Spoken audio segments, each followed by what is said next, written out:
Well, we have to wait a couple of minutes more. Just people is starting to join the meeting. Ah, okay. Okay, so I'll wait.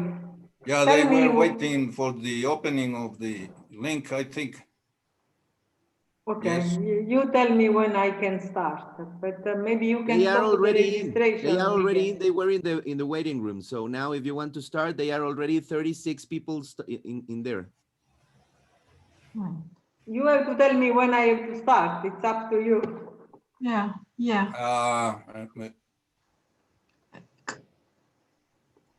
Maybe Carlos, you can present me and then I can start.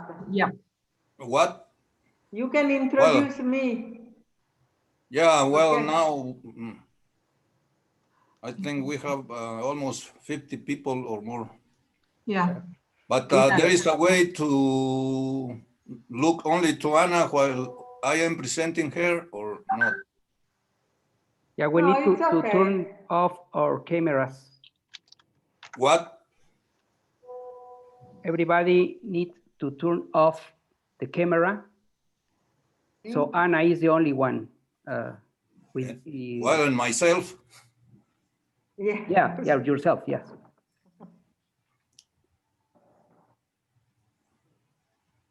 Do you think we start or?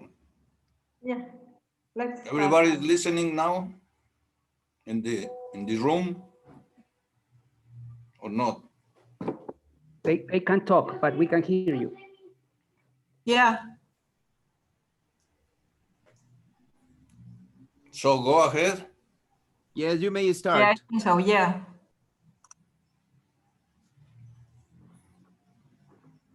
Well, I first gonna tell some words in Spanish, Anna, and then I switch to English.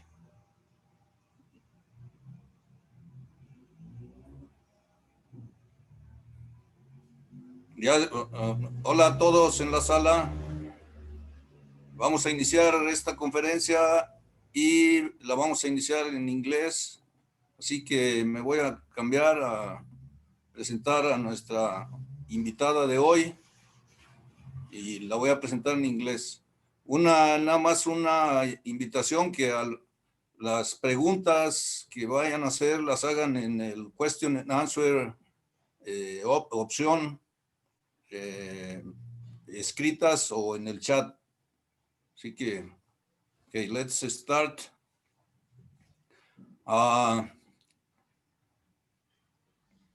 It is a great pleasure for me to present Profesoresa Ana Esposito, who received her Laura degree with summa cum laude from University of Salerno, with a thesis on neural networks published on complex systems in 1992. She received the PhD degree in applied math and computer science from University of Naples, Federico II, with a PhD thesis published on phonetica. And she developed this thesis at the MIT in the USA. She has been postdoc at the International Institute for Advanced Scientific Studies and assistant professor at University of Salerno in the Department of Physics, where she taught cybernetics, neural networks, and speech processing during 1996 to 2000. She held a research professor position at Wright State University Department of Computer Science and Engineering in Ohio, USA. At present, Anna is Associate Professor in Computer Science at University de la Campania, Luigi Vanvitelli, from 2003 to date, teaching cognitive and algorithmic issues of multimodal communication, social network dynamics, cognitive economy, and decision-making, and where she is the director of the Behaving Cognitive Systems Laboratory. She has authored more than 250 peer-reviewed publications and edited and co-edited more than 30 international books.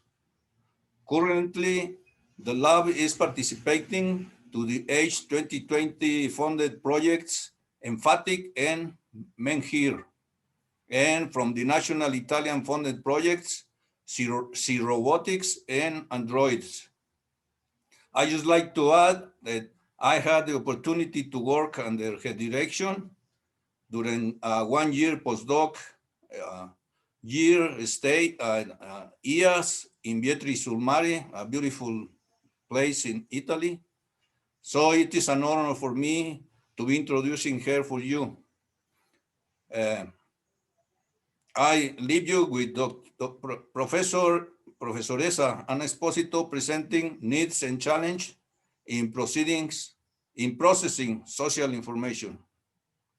And at the end, you can write your question in question and answer option, which will be answered at the end of the talk. So welcome, Anna, and start your speech, please.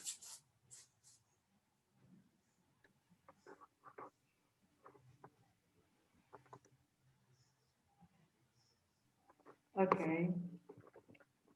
Good morning to everyone. In Italy, it's afternoon at this point. It's 4 o'clock. I would like to thank Alicia and Carlos for inviting me to this talk. And I hope to give you some new idea for your research and for your work. So I am working, as Carlos say, at the Università della Campania Luigi Vanvitelli, and I am associate researcher at the International Institute for Advanced Scientific Study, where also Carlos has been hosted for 1 year. And also for me, it has been a pleasure to work with him. And today, in this talk, Need and Challenge in Processing the Social Information, I would like to discuss of three topics. One topic describes the synchrony between speech and gesture. The other topic describes the difference between typical and deaf subject in assessing emotional facial expression. And the other topic, if there is time, is the role of gestural emblem in processing semantic information. These are part of my research, which is very multidisciplinary, but has a sense, has a meaning. Has a meaning because my research is devoted to the implementation of socially and emotionally believable human-machine interaction. So what we want is to create a virtual assistant, assistive technology that are socially and emotionally believable. And the most important question behind this research is, do we really need this emotionally and socially believable interaction with the machine? So, to this question, in my opinion, the answer is yes. Is yes because, for example, in this last year, we assisted to the aging of people. So the world population become more and more aged, and in the next year, we have to face the need of find caregiver that can assist these old people. But then there is a need to find this social caregiver, and they are not so easy to find. So there is the risk that the people will be left alone without any support. So an emotionally believable machine, a virtual assistant, may, if not completely provide the same assistant that the human can do, at least allow these people to assist during the day, check for their medicine, check for their need, call the emergency in the case there is something that happens. So this is a need for the future. And then we have to think how this assistance, how this assistive technology should be accepted by the human that need them. So I think that in order that the machine will be accepted, we need to make them emotionally, socially believable. And in doing this, we have some need. So we need that this human-computer interface should appear and should behave socially. In this case, they should let to the people to feel comfortable. And they should arouse the trust of the user. So the user should believe in them, should think that they can help them. So, and this is important in order to create an empathic relationship with the machine. But then any individual has some cognitive competencies, and any individual is embedded in a social culture. So the machine should consider the social rule and the cognitive competence of its user in order to provide a personalized support. And this kind of need implicates some big challenge. Implicated that in developing assistive technology, we need to understand context effect, we need to understand language effect, and we need to understand how the dynamic of signal exchange change meaning during the interaction. We need to take into account cultural differences and more. So this challenge means that we need to a certain extent not only develop smart algorithms, but this smart algorithm should account of context, language, cultural difference. But how much we know of this? So the question is how much we know of the need of the user. And to model this in a machine, we need to make experiment in order to assess in this dynamic of signal exchange what happens and how it can be modeled. So for this reason, for example, I am speaking with you in this moment, and I don't know if you can see me, but while I am speaking, I am also gesturing. And why I am gesturing is a nice question, and it has been investigated by different people. And one of the big question is how much gesturing is connected with the speech. In this particular talk, what I want to highlight is the relationship between speech and gesture, in particular between pause. So if you look at me while I am speaking, I am when I do some speech pause, I pause also with my hand.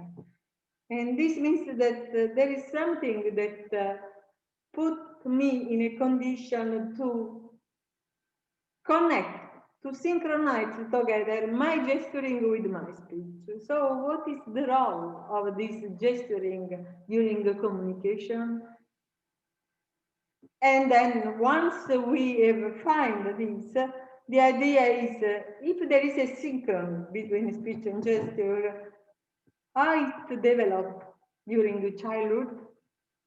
So this is the first question, and in order to do this, I would like to say that the role of gesture in communication has been debated for a long time. The most big exponent of this topic were David McNeill, Adam Kendon, and Robert Krauss. And these three big exponents, they have a different idea of what is the role of gesture in communication. For Krauss and for his colleague, gesture seems to be useful in order to support the user while speaking. So the speaker uses gesture as a support while speaking.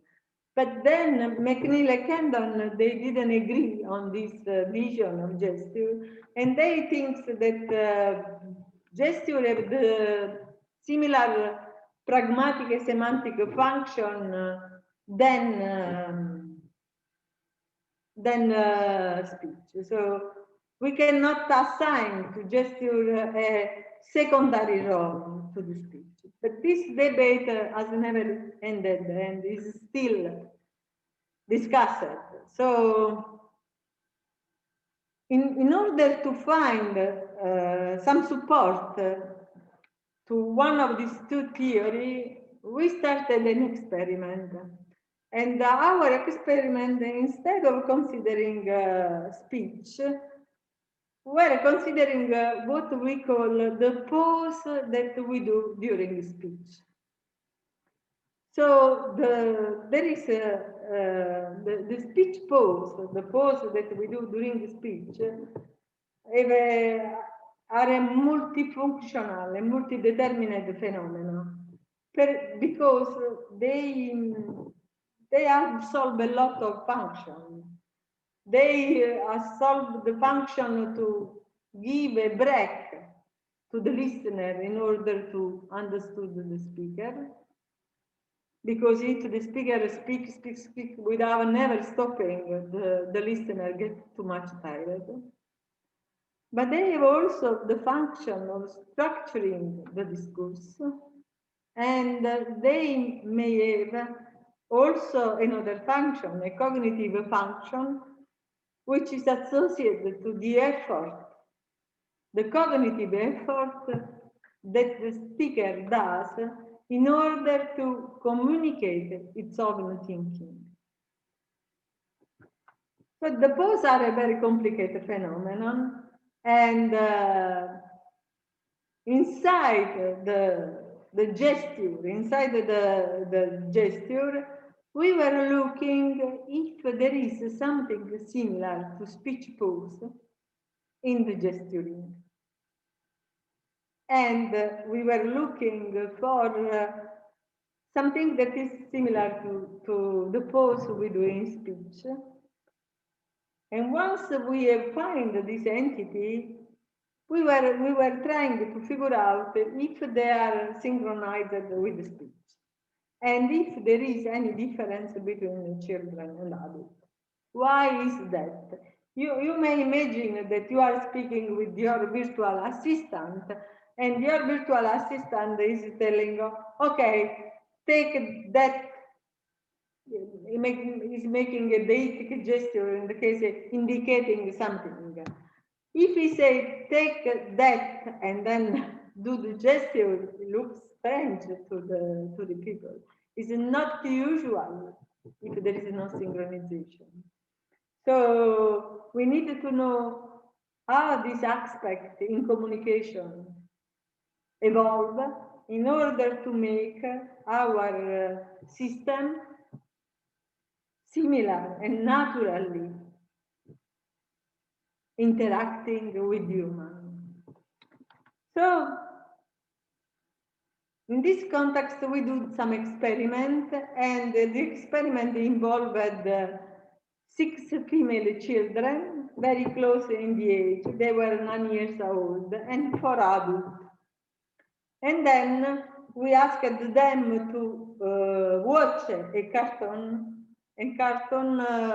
which is a Sylvester and Tweety cartoon, where Sylvester tried to catch Titi. I don't know. I think that this is a very common cartoon for the children.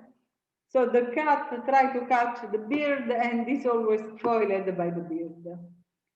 And we asked to the children and to the adults to narrate, so to use a narrative to report once they've seen this cartoon, to report this episode, okay? Without telling them that our intent was to observe their gesture, how they gesture in reporting this episode that they have just seen. And we analyzed the video because the participants were video recorded, and we have a video data with that were analyzed frame by frame, and the speech was analyzed by speech station. And both the video and the data were analyzed perceptually. So just to give you some definition that are used in this talk, maybe it's better I will make an example. For example, listen. Okay, what we need to do. So you have listened to this sentence. The girl is saying, okay, what we need to do. And okay is a clause, is a set of words grouped together on a functional basis. And after saying okay, the speaker make an empty pause. Okay, what we need to do. And then she say what we need to do. And what we need to do is another clause. So essentially a clause is a group of words tied together on a functional basis and preceded and followed by a pause. And an empty pause is silence, which can be seen here in the spectrogram where there is no signal, while a filled pause is something like this. Okay. And the video that we were using were this kind of video. Mette una scatola. So this is a girl reporting about the cartoon. This is an Italian girl. This one. So then the picture goes to Sylvester and he immediately runs down. This is a girl from US. This data were collected in US. And this one is a patient with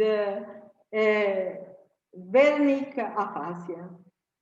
So this kind is a person that really cannot, or at least he can speak fluently, but then his speech cannot be understood because has no meaning. But as you can see, he is gesturing too. Maybe this is not a good example. And we compared the children's speech with the adult speech, and we were looking to the percentage of overlaps of pause in speech. And when I say pause in speech, I mean empty pause and filled pause, and pause in gestures. So when the speaker is pausing either with voice and with gestures.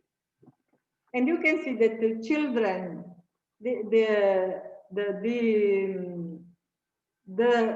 85% of pause of the children were overlapping with the pause in gesture. And the 83% of pause in adults were overlapping with their pause in gesture.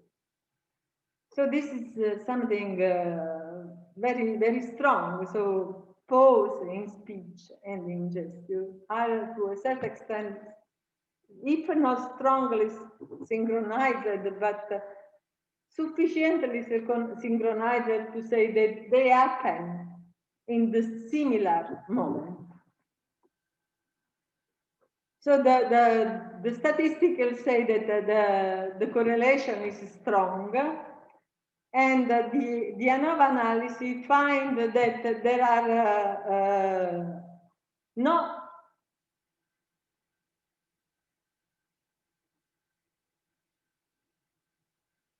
significant difference were found between in children between pause and hold. So the number of the pause and the number of gesture was the same, was more or less the same. So we have done an ANOVA analysis where for each group, hold and speech pause rate were considered within subject variable, and we didn't find any significant difference for children, because we assumed that the significance should have been to alpha equal to 0.01. So 0.32 is very high. It's not significant. While we find a significant difference between the pause rate in adults. So the adults make much more hold than much more gesture pause than speech pause.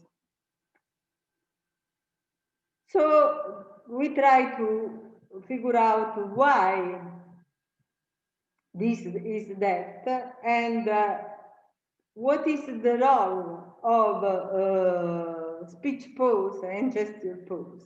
So how the pause in speech can be connected with the pause in gesture. And from a cognitive point of view, the pause in speech most of the time allow to replace a given spoken content with a new one, while the pause in gesture we suggested allow to replace a given bodily action with a new one. So there is an intimate semantic and pragmatic function between pause in speech and pause in gesture. And this synchrony is important, is very important for during the dynamic of exchange in communication.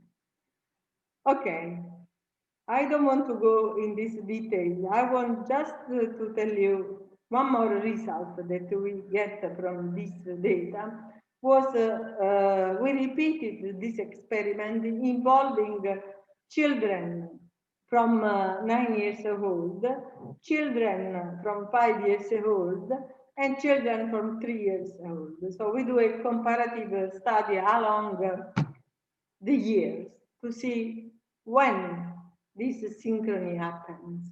And we have this girl, for example, is a 3 years old girl.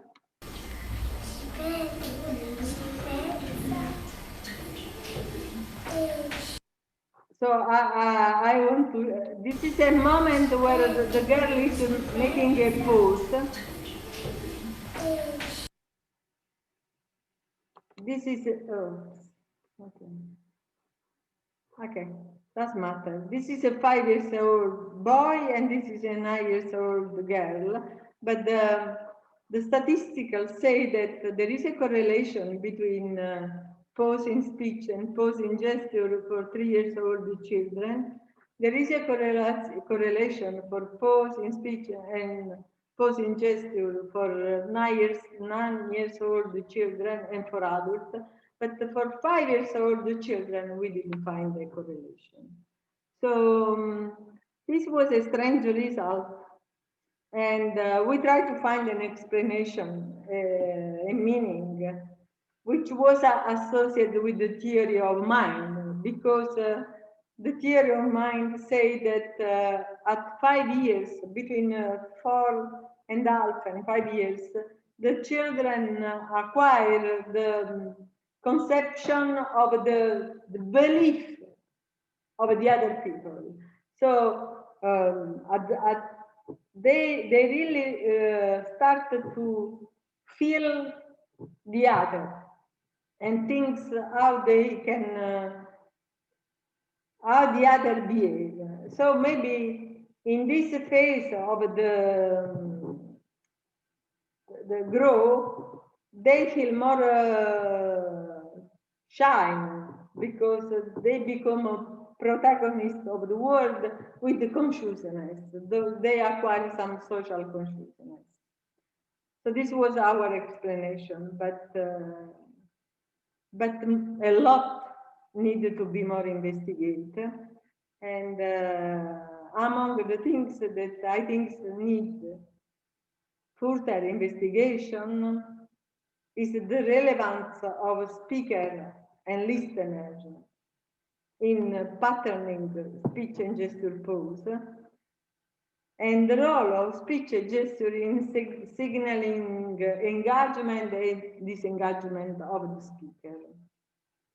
So this is one aspect, and we have seen that there is a behavior that if we wanted to model this behavior in assistive technology, what we need to do is keep in mind that there is a synchronization between the speech and gesture.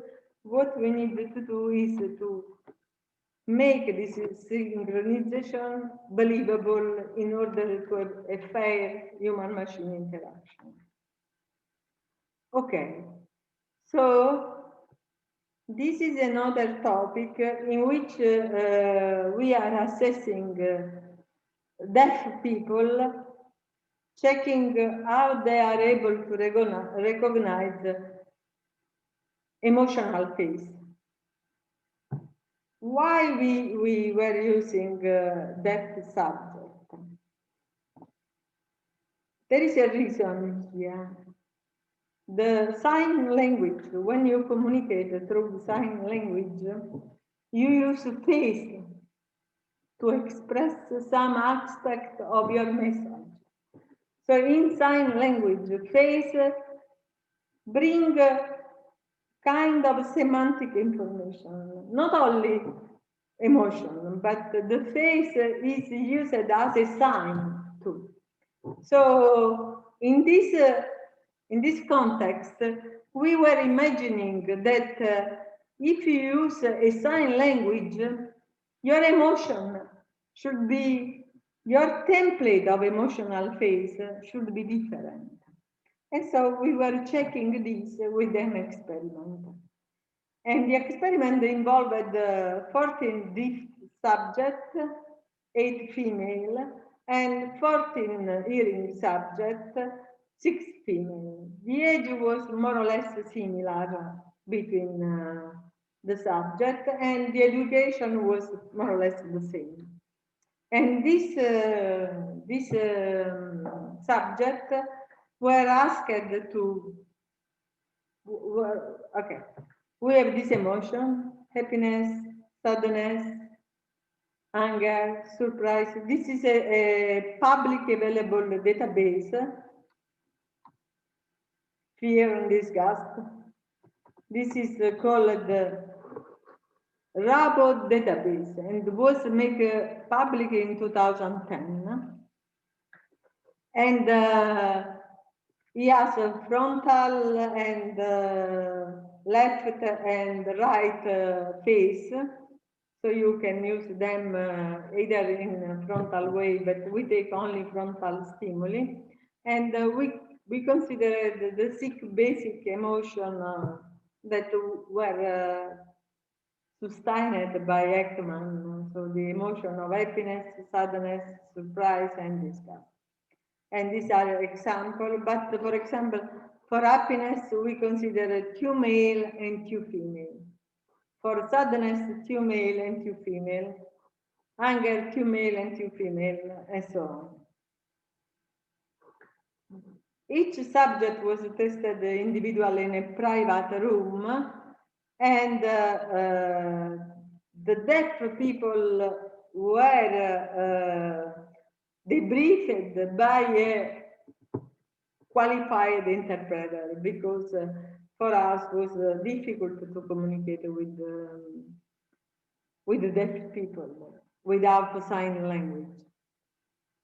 Okay, the choice of when the participants were asked to give a label to this phase, the list of options was not only the sixth emotion, but was also, they can also say this phase doesn't show an emotion in this list, and or can say this phase doesn't show any emotional display. It doesn't look an emotion for me.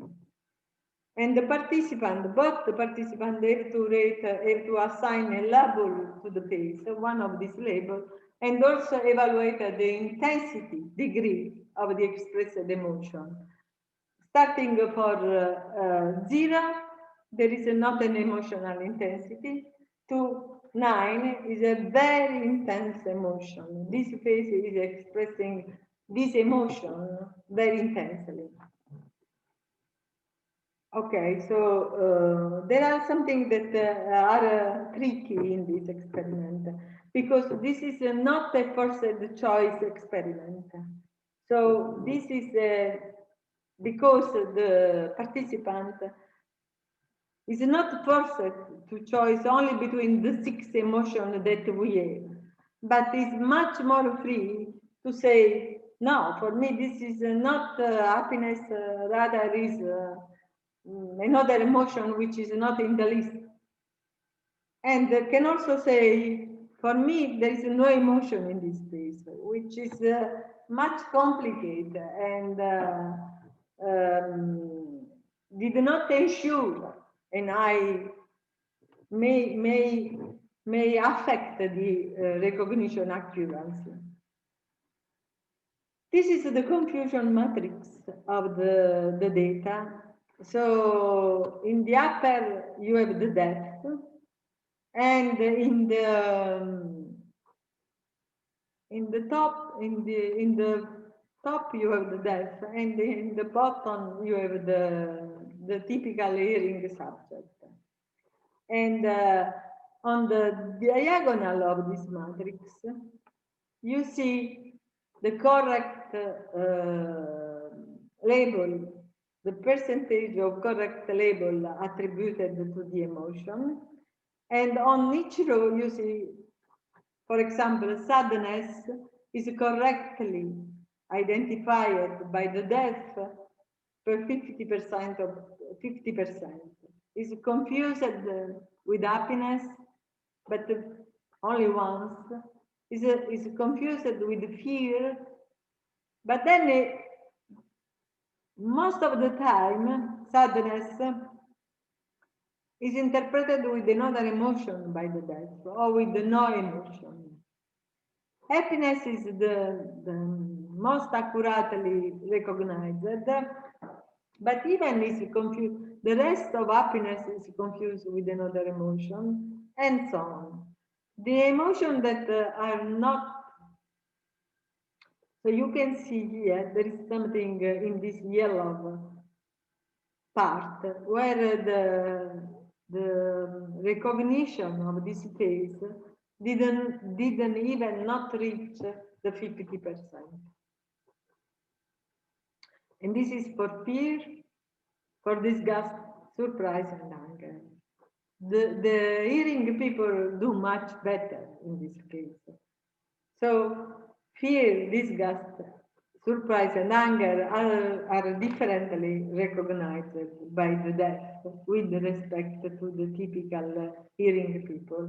And this is proved by a statistical analysis that showed that there is a statistical significance difference in the accuracy.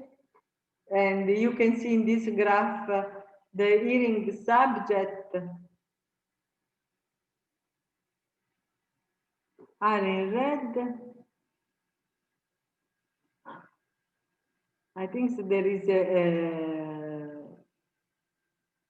yeah, the hearing subject are in red and the deaf are in blue. And you can see the big difference for anger, surprise, and disgust. The same happens for the intensity. So most of the deaf didn't, the mean of the intensity was very low for disgust, surprise, and anger. So meaning that they didn't find a very intense emotion.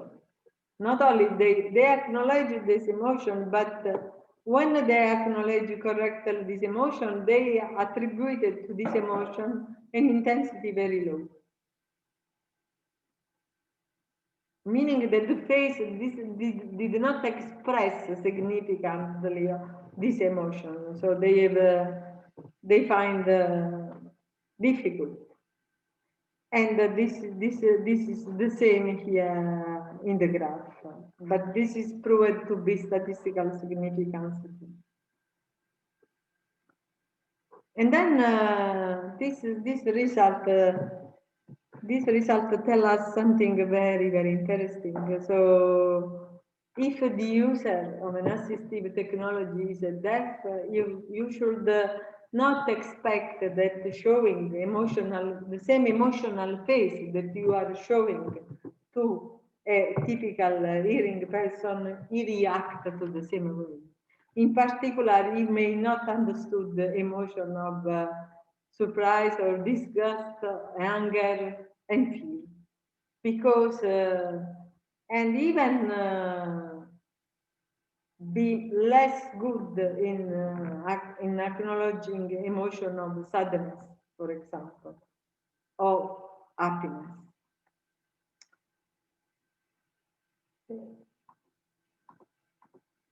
Okay, and this I'm checking my time, hoping that I am still in time. And this last topic is about gestural emblems. What are gestural emblems? So I think so that you have to first see. I don't know if no. Okay. So I will explain you. If in Italy I say a friend of mine far, I will look at him and say, without speaking.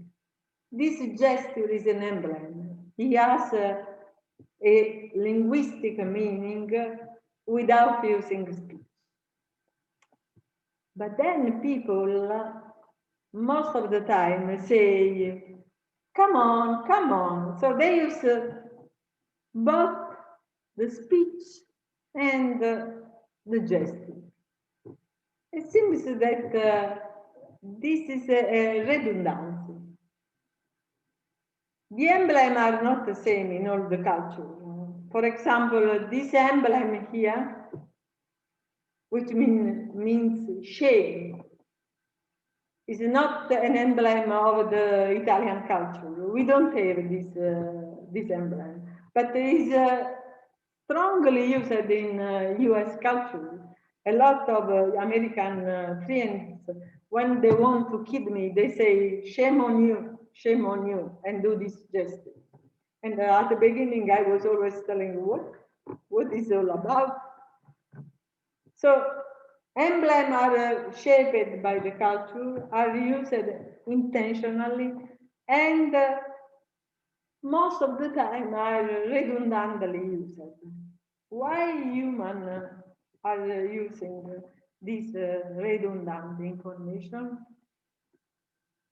So we were trying to explain this, and in order to do this, we recruited 140 subjects, 67 female and 73 male. These were all students at the University of Salerno, and they were aged between 18 and 35 years. And we presented 50 words in 4 different conditions. So the only auditory, so they were only listening the word. Only with gesture. So, for example, come on, vieni, vieni, come on. We will say only come on. Well, sorry, that's the strong. You see how much stronger culturally is this synchrony between gesture. I really cannot avoid to make the gesture while telling the word. So we have only the auditory, so only come on, and then we have come on, but without speech. And then we have the complex auditory situation is when you see. So we have only auditory, you can hear only come on. Only gesture, you see only the gesture. Complex auditory is when you see my face and me doing the gesture, but without the speech. And multimodal information is when I say, come on, and you have everything. You have the multimodality function. So we have made this experiment, and the words were I, and then telephone, and then you have a pen, and then driving, and then picture, and then drinking, and then small, and then key, and then watch, and then eating, and then smoking, sleeping, cutting, binocular, prying. So this were the gesture. I make everything. So we have one video where it's black, and there was only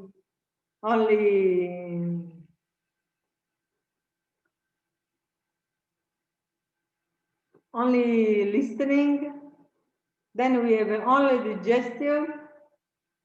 Okay, so complex auditory is when you say the word, but you don't move. You say only come on without doing anything.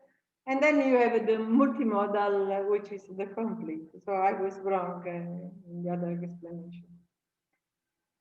We divided the participants in 4 separate groups, and each group involved 35 subjects, equally distributed by gender. And then after we have shown them in different conditions, we asked to write down as much as many words they could remember of these 15. And when we do the scoring, we consider the correct, for example, if instead of driving, they say car, we consider this semantically connected. So we consider correct. Of greeting instead of I is semantically correct. Okay, we do the usual evaluation using statistical analysis, univariate ANOVA, and repeated measure ANOVA, and these are the results. So the violet is the percentage of correct word with only gesture. The yellow is the percentage of correct word with only listening. The green is the percentage of the complex auditory situation. So when I say come on without doing nothing, without doing any gesture, but you see my face. And the multimodal is the blue. So you can see that only gesture and multimodal seems much better than complex auditory or only auditory. And there is another interesting result. Female were better than male. So the percentage of correct words by female is better than male. Okay, this is the statistical, and the statistics say this difference. There is a significant difference between only gesture, complex auditory, only auditory and multimodal, and there is a significant difference between male and female. And then for the rest, there was no interaction. So you didn't find any interaction. There are some curiosity that the multimodal condition was the best, and the female were the best were remembering much more than male.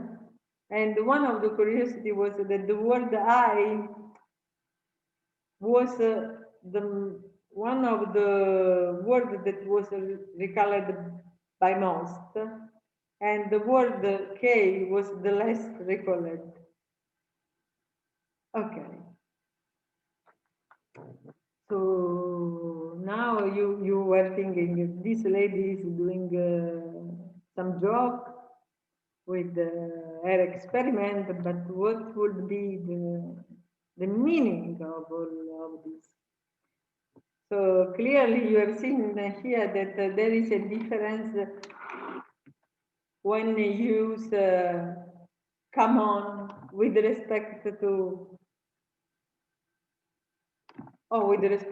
come on. So why is that, and why it can be important? You can ask yourself. You may say, why we have to do this? I think so that the secret is in the fact that when we are interacting, we didn't care of what we do. We didn't realize the complexity we use in communicate our thinking. And then it is clear that when someone implements the best virtual agent and say, oh, look, this is a very interesting virtual agent, is able to speak and speak very well, is made with a very good synthesis, then we will look at these agents and say, it's strange to me. It's strange to me. It doesn't look natural to me. It doesn't seem emotionally believable to me. It doesn't seem to me socially believable. So, but we don't know why. So why is it not socially believable? He's speaking so well, and he's moving his face correctly. Because of these small details, which are not at all small, which are what make rich our communication. So this kind of experiment tell us that when we want to implement some socially, emotionally believable cognitive system, we have to make a deep investigation on what occurs at the cognitive and emotional level of the final user, because the final user should be okay with the system that should support it. Particularly if this final user is a vulnerable people, like an elder, like an old person which live alone, or like a children which may have some impairment. And therefore, after having considered the relevant consequence at the cognitive and emotional level of the final user, we have to find a way to efficiently model the signal, the communicative signal of the user, his belief, his competence, and the environmental information in order to provide with our assistant, our cognitive, our emotionally, socially believable cognitive system, in order to provide them the relevant feedback a service is asking for. And I have closed. I don't have too much to say. I want to say that this study are part of some project we are running in our laboratory. One project is empathic, which is devoted to develop a virtual coach for elders. And the other project is manera, which means mental health monitoring, and is devoted to produce some chatbot for assist depressed people. And then we have the Italian founded project Androids, which is the Italian version of many, because it's devoted to develop a system that capture from behavior, from voice, speech, and expression, gestural expression and facial expression, information about the emotional and emotional state of the user, and therefore it's able to discriminate between depressed and non-depressed people. And the project SI Robotics, which is still founded by Italy at the Italian Institute for Advanced Scientific Study. And this project is devoted to develop some robotic system devoted to assist elder people. And our part in this project is to provide the guideline for the acceptance of this system from their final user, which are elder. And when we say acceptance, we mean that in this particular context, we want to know what the elders are asking to this system, how they should appear for them, how they should behave for them, in order for the elder to consider this robotic system really able to assist them during their everyday routine. Thank you so much. Hey. Thank you very much, Anna. So we Thank are you. now going to the question and answer session. Okay, I have to go in the chat. Excuse me? Where are the question and answer? No, I'm gonna read them to you. Ah, okay. Okay. Well, the first one is from Eduardo Morales. Is thanks very much for your It's in English. Yes. How to include gestures in a multicultural context where gestures may mean different things, and some cultures may use more or less gestures in their communication. Okay, so this is a good question, Eduardo. Thank you for your question, but you know, I am speaking about personalized support. And I don't want to develop a system that is include a gesture for everyone, for any culture. The system should be context embedded. And when I say context embedded, it means that they should be personalized to the culture and the need of the user.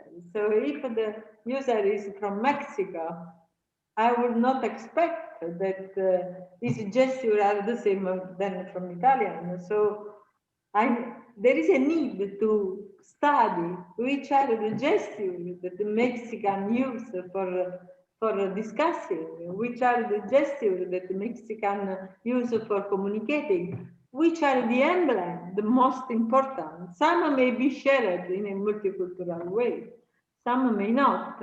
But since here we are creating a machine for supporting people, not for supporting vulnerable people.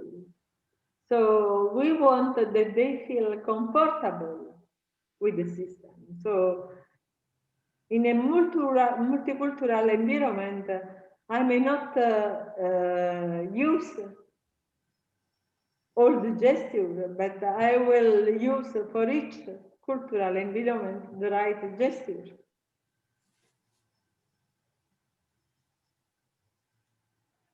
It's, Okay. do you think it's, I answer to your question? I think so, but yes, thanks is the answer. Thank you, Eduardo. Now is from Hector Cardenas. Apart from the application on virtual coaches, what are other applications possible for this kind of technology? I mean, used for digestion plus audio-based recognition. Okay. What are the applications for gesture plus audio-based recognition? I think so that robotics is one of the big fields where we expect that they are able to recognize speech, but they are also able to gesture appropriately, no? So any robotic assistant endowed of the right gesture and the right speech recognition system is surely more natural than a robotic system that is only speaking.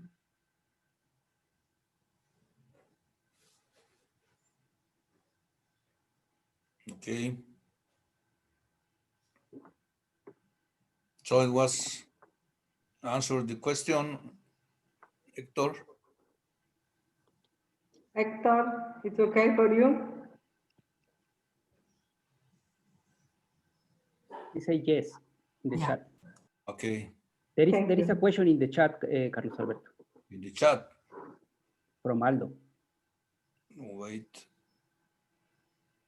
So, Aldo, what software or classifier they use to validate the emotions that people felt during the experiment? Yeah, okay.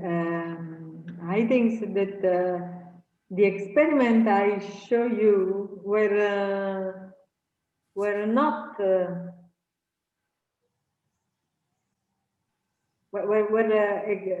so the subject, the accuracy was on the people. So there was not a classifier, an automatic classifier that validated the emotion. There was people that I show them the face and they should tell me, oh, this is an expression of happiness. So the accuracy was referred to the people, to human, not to the,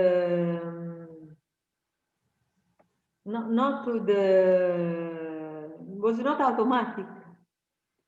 This is something that one should consider very carefully, because as you can see, even typical hearing people, for example, in the experiment with the deaf and typical hearing people, even typical hearing people did not have an high accuracy in recognizing emotion. So I don't know if you remember this. I don't know if you can you see my screen, Marco, Carlos? Can you see my screen? Oh, okay. Yeah, we are looking. Okay. Okay. I want you to see this result here. For example, the accuracy between deaf and hearing subject, okay? And you see that the typical hearing subject did not recognize fear 100%. And even did not recognize disgust 100%. And surprise and anger. To be honest, the hearing subject were very poor in recognizing anger, disgust, fear, and sadness. Even they were typical hearing. So this means that it's not true that human recognize very well the emotion. Recognize very well the facial expression of emotion. This means that there is something more deep inside. First, that, for example, this face, these faces are not typical Italian face. So we don't have, these are Dutch face. The Italian were not so good. So they were good with happiness. Happiness, everyone is good. They were good, but for the rest, even there is a big difference between deaf and hearing people. The hearing people did not do so high for sadness, for fear, for disgust, for anger. They make a lot of confusion. And one of the first reasons for this confusion is the context is not typical Italian. These are not Italian faces. But there is another reason. So it is not true that we have a template, a universal template of facial emotional expression. We have a personal template of facial emotional expression. And this is the template that we built it up along our childhood, looking at our parents and the people around us. So we were not born with an innate capacity to recognize emotional facial expression. And this is something very revolutionary, because up to now, the belief is that facial emotional expression were universal and were innate to a certain extent. But the new kind of research is proving more and more, new investigation, recent investigation, were showing more and more that this is not true. There is a cultural effect, there is an age effect, there is an environment effect. So there is maybe we universally have a similar feeling of happiness, sadness, but in expressing this feeling, we use different expressions, not the same in every culture, not the same in every person. And only when we know very well each other, we can really figure out if the person we are interacting with 100% is happy or sad. Then in other contexts, we may guess, or we may use other information that come from the context around. And this is something new in the field of detection and recognition of emotional phase. It's a new approach in this last year, given that everyone is acknowledging that there are a lot of variables affecting the expression of a face. There are even personal traits.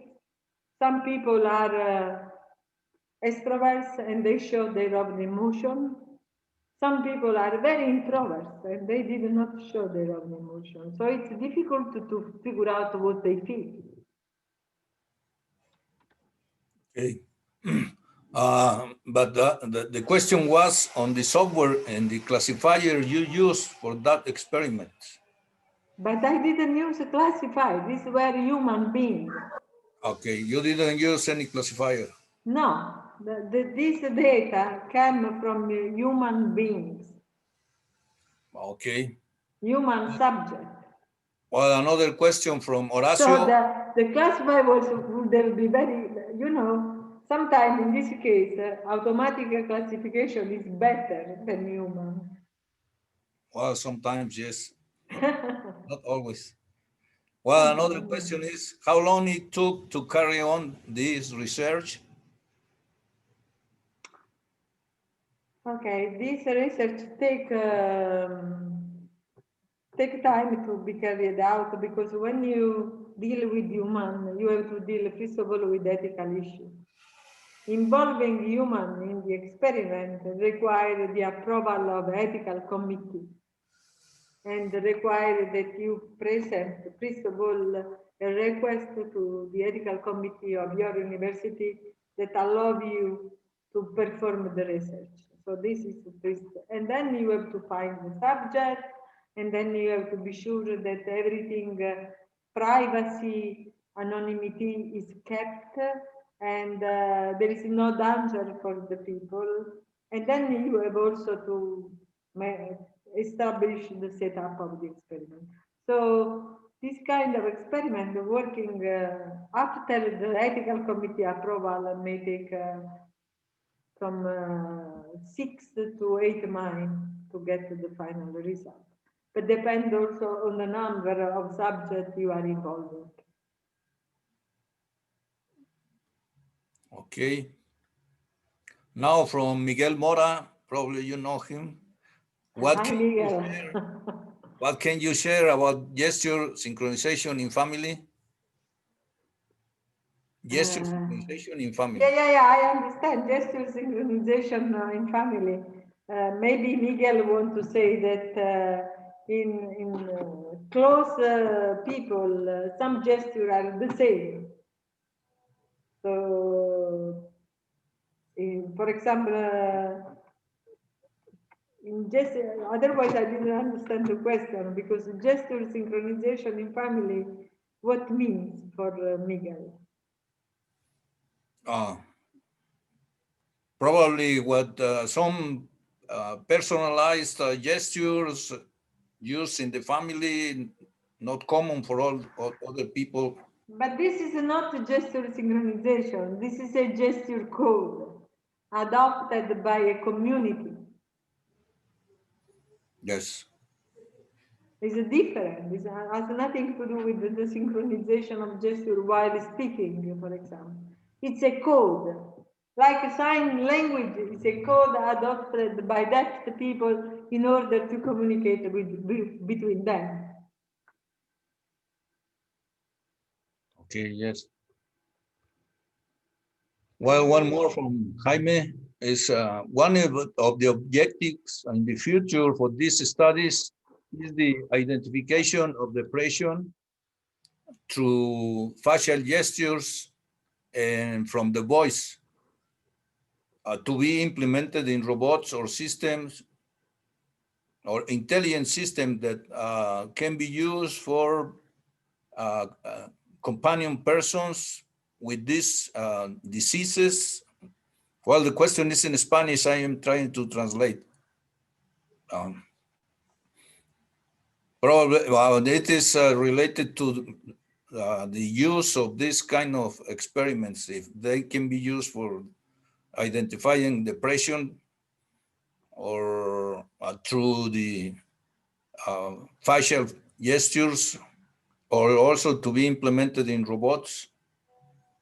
Yes, I mean, I understand that is Jamie Fernando Sanchez.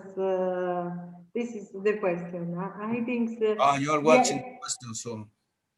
I mean, let me answer to Jamie first of all. Okay. Jamie Fernando Sanchez Salcido. So for Jamie, I will say yes. The final aim, like I say at the beginning of my talk, is that we want to develop assistance for vulnerable people. And this assistant can be virtual agents or can be physical robot. In both the case, in order to assist people, we need to provide not a general assistant, but a personalized assistant. So we need that the system knows the culture in which his user is embedded. We need that the system knows the social rule, but then at the end, the system should be adaptive and should learn day by day, like we do, like we humans do with people, the need and the request of the user. But the final aim is, yes, to develop robots or intelligent systems that can serve as a companion for vulnerable people like elder, or for children with autism, children with aggressive behavior, just to answer to Victor, because the next question of Victor Manuel Batis Beltran is it possible to use this study to detect aggressive behavior? Yes, it's possible. It's possible to set up experiments that show, for example, that children that have been diagnosed with aggressive behavior, in narrating the story of Tweety and Sylvester, their gestures and their way to narrate may differ greatly from the typical children. And so this will tell you that there is a different behavior in this case. Okay, and then I have another question from Lucia Barron. And she say, did you consider other corpus for the experiment? Oh, yes, a lot of corpus. We are doing several experiments. Currently, we are doing experiments with several other, okay, I can show you some other corpus that we are using, but I am not able to. Anna, also there was another question before the Lucia. Okay, I'm trying to go back. Okay. Okay. Because okay, I want to show to Lucia some other another kind other database. So in order to do so, I can.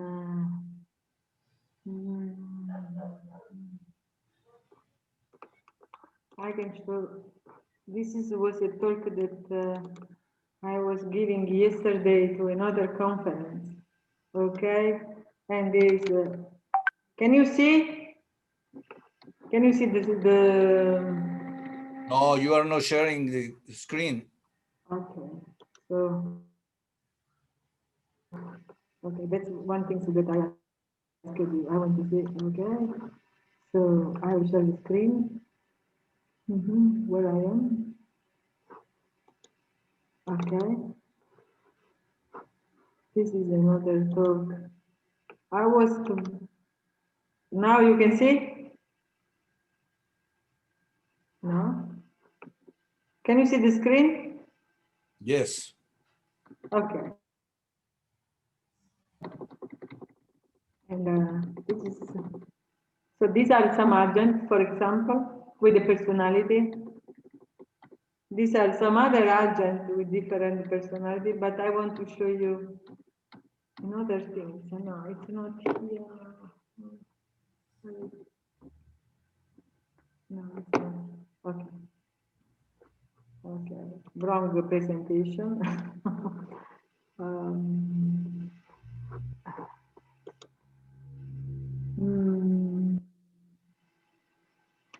Okay, let me see if I can. Maybe I can show the paper we were writing. Can you see the screen? Yes. Okay, this is a current paper we are working on, and for example, we are using another database. With this database is called the face database, and he has old user, he has the middle-aged user and young user. So you can see that there is a difference in perceiving emotion on differently aged face. This is one thing that we are trying to show on, okay, and then, okay, another thing I want to show you is another database too. This is a kind of naturalistic database in which we are showing more naturalistic emotional phase, and also in this case that this exists in is available. You may ask the people and they will send you. It's called the SQ database, and then we have our own database, which are we have different database too. I'm trying to figure out where are the database. Okay, let me see if it's here. Let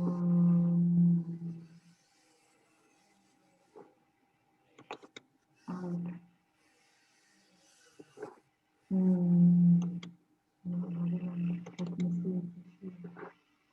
I'm not sure the database is here. This is another paper that we are working on. I want to see if there are some other databases that we developed too. And there should be an example here. I am sorry, I am okay, these are some children face and adult face. Can you see them?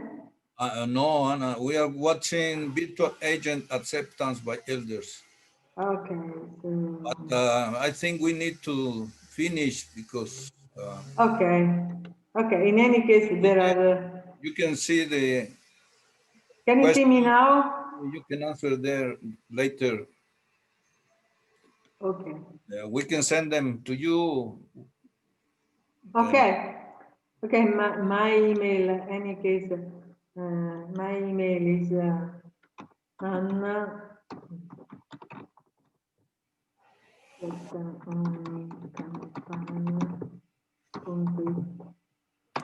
people can contact me at this email. Okay, and we just to finish, we want to thank you very much to be here with us today. That's been a pleasure. It is not the right way to be in a seminar. We would like to have you here in Mexico, but I hope next time we will have you here. Yeah, I hope to be there next time, but I hope also to have some of you here. Remember, if there will be the opportunity, we will have a WIRN this year. Oh, yes. In June next year, hoping that this story of emergency finish. WIRN is still holding IAS or Vietri or where? Yeah, well, still in Vietri. Okay. You know the place very well. Yes. You know where you have to go. Yeah, I like to be there again, so I keep in touch with you. And any case, maybe I want to tell you that we have organized several things. We have at the moment some research topic in cognitive info communication in frontiers. And I just asked the people in frontiers to extend the deadline. But then we have also another journal, Acta Politecnica Hungarica, another special issue. And I am doing another special issue with in robotics with some colleague. So I'll send you all this information. And if you are interested, or any of you is interested in some way, really, I would invite you to contribute to this special issue. Okay, but several here in the organization committee work on emotions and several of your topics. So we will be glad to have that information and to collaborate if it is possible with you. That will be nice for me. Okay, thank you very much, and we will keep in touch. And all the organizing committee is here, so all of them. Grazie a tutti, grazie a tutti. Gracias, Ana. Thank you. Grazie Alice. Bye bye. Hasta luego. Bye. Chao.